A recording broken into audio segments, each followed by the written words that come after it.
my Magikarp!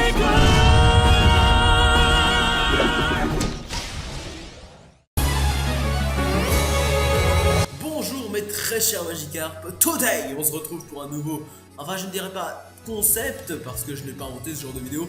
Bref, comme je le disais il y a environ 30 secondes, ouais on se retrouve pour un nouveau concept sur la chaîne. Donc dans cette émission je vous parlerai non pas de Magikarp parce que je pense que l'émission tiendrait, on va dire, deviendrait très vite bizarre si on parlait que de Magikarp. Alors aujourd'hui dans la récré Magikarp nous allons faire un make-up beauté avec un Magikarp travesti. J'adore mon métier. Bref, l'émission tiendrait pas longtemps. Donc dans cette émission je parlerai d'un peu de tout et n'importe quoi, que ce soit sur un Pokémon, un jeu Pokémon ou d'autres jeux d'ailleurs. Je vous promets un contenu assez diversifié et je l'espère assez plaisant. Donc pour cette première édition nous allons faire une vidéo sur 5 points forts sur Magikarp. Allez, bonne vidéo. Le point fort numéro 1 est le point fort le plus logique du Magikarp. Et ce point fort est bien évidemment son évolution en Léviator. Car comme tous les fans de Pokémon le savent, Magikarp est le Pokémon étant considéré comme le plus faible et le plus useless des jeux Pokémon. Mais, car il y a un mais évidemment, à l'évolution il devient un grand et puissant Léviator, le Pokémon dont la force égale les dieux. Ah, ça vous la coupe et ça change tout hein. Allez, la suite.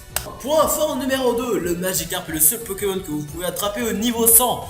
Bon, après, c'est vrai que pour certains attraper un Magikarp au level 100 ça n'a aucun intérêt, mais en fait, il y en a et des assez massifs, allez, on verra ça, bien sûr, dans le point fort numéro 3, allez, à tout de suite. Point fort numéro 3, le Magikarp est un Pokémon qui ne peut pas apprendre plus de 3 moves, attaque, et ces 3 attaques sont Trempette au level 0, Charge au level 15 et Fléau au level 30. Pour ce point fort, on va s'intéresser à l'attaque Fléau. Déjà, comment fonctionne l'attaque Fléau ? Eh ben en fait elle se base sur le pourcentage de vie restante de l'utilisateur. Allez, je m'explique. Si l'utilisateur a encore disons 70% de vie, alors l'attaque sera faible. Et plus le pourcentage descend, plus la force augmente. Voilà maintenant pourquoi cette attaque est un réel point fort du Magikarp.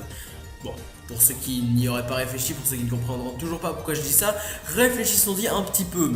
Alors le Magikarp est un Pokémon n'étant pas doté d'un gros sac à PV, on va dire ça comme ça, et un coup peut facilement le descendre assez bon en PV. Donc son fléau sera toujours activé à une puissance assez maximale et destructive. Voilà, en gros, le fléau avec Magikarp ça devient une attaque très pertinente. Allez, la suite. Point fort numéro 4, la version shiny de Magikarp est tout en or, ouais pimp hein. Et puis quand il évolue, il devient un grand et puissant Léviator rouge. Et ça c'est quelque chose que je trouve assez stylé. Et puis pour ceux qui n'auraient pas la chance de directement rencontrer un Magikarp d'or, et bien dans les versions or et argent, le Léviator rouge est directement trouvable au milieu d'un lac. Je ne sais plus le nom du lac, vous m'en excuserez. Allez, à tout de suite. Et enfin le point fort numéro 5, pour ce point fort retournons à l'évolution de notre chère mascotte Magikarp. Et bien là, je vais tout simplement vous aider à obtenir votre Léviator plus facilement. Déjà il vous faudra une méga canne, toutes versions confondues évidemment, pêcher pendant environ 2 heures, oui parce que la pêche dans Pokémon c'est assez long.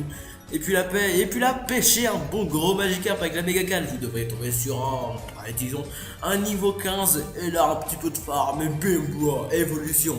C'était pas un point fort, c'est plus un conseil, je le sais, mais vous ferez avec ça non? Allez, on se retrouve tout de suite pour l'outro. Voilà, c'est tout pour ces 5 points forts sur le Magikarp.